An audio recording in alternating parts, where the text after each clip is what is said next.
So it took me a minute to get out of my feelings and buy back into the NBA playoffs without my Lakers, without LeBron James, without Steph Curry. It's been a minute, man.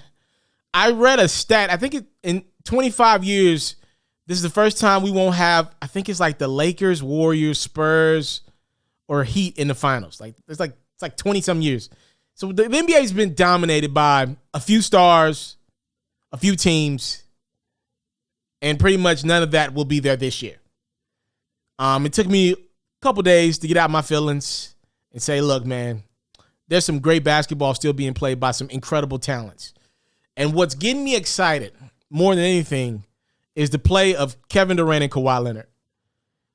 Kevin Durant, man, get this dude some credit, man.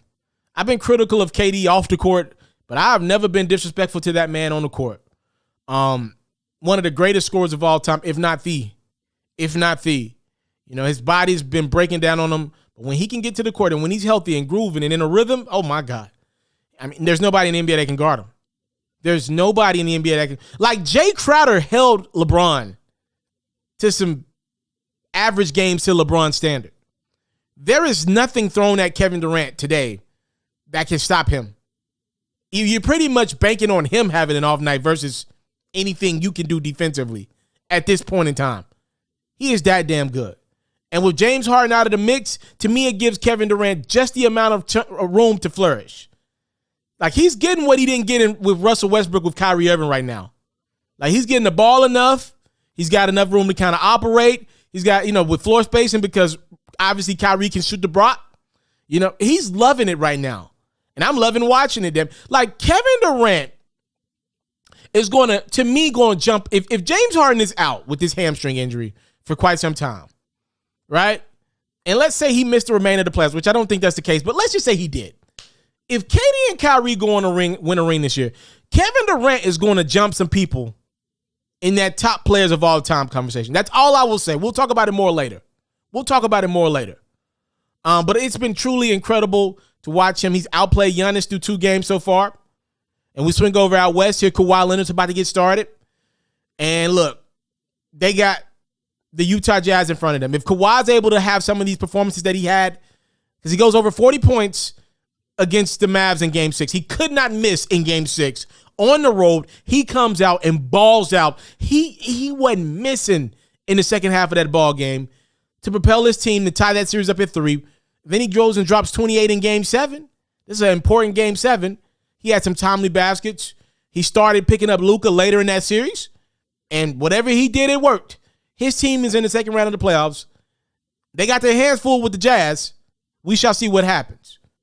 If Kawhi's able to perform at an elite level against Utah and propel his team to the Western Conference Finals, my tongue, I got to put it back in my mouth because I'm starting to salivate at the opportunity or the potential of a Kawhi KD NBA Finals.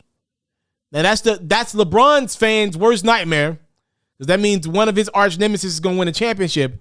But no, man, Kawhi and KD, the basketball that both of these brothers are playing right now is incredible. Like, Kevin Durant is going up against the Greek Freak in Milwaukee, a man or two down, and it doesn't matter. Brooklyn still is like they're 15, 20 points better than Milwaukee right now.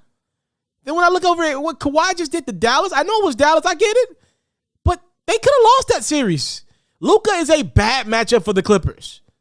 And we'll see what Donovan Mitchell and the Jazz can do. They got the shooting to tire Kawhi and PG out, but I mean, Kawhi still got, if he opts to do it on both ends of the court and guards Donovan Mitchell, man, that best player in the world conversation with LeBron out in the first round is getting really interesting, man.